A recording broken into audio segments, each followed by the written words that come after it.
സാധാരണ ഒരു പോലീസ് ഉദ്യോഗസ്ഥൻ ട്രാഫിക്കിലൊക്കെ വർക്ക് ചെയ്ത് അങ്ങനെ വന്ന് കയറിയ ആൾ എസ് ഐ ആയ ആളാണ് അയാൾ.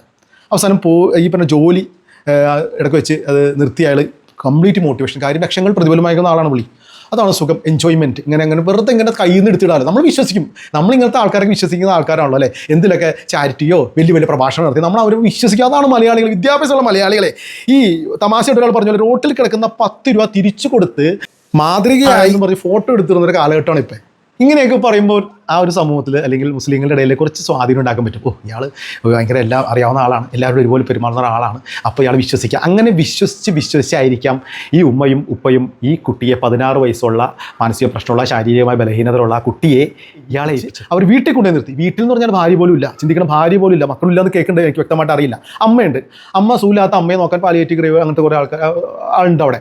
കുട്ടിയുടെ ഡീറ്റെയിൽ ഒന്നും കൊടുക്കാണ്ട് പോലീസ് ഓഫീസർ നമ്മൾ നടത്തി ചർച്ചയൊന്നുമില്ല, നേരെ കൊണ്ടുപോയി മോശമായി ക്രൂരമായ കുട്ടിയെ പീഡിപ്പിച്ചു എന്നാണ് പറയുന്നത്. പല രീതിയിലും കേൾക്കുന്നുണ്ട്. കുട്ടിക്ക് അതിനുള്ള ഗുളിക വരെയും കൊടുത്തു, മദ്യം കൊടുത്തു എന്നവരും കേൾക്കുന്നുണ്ട്.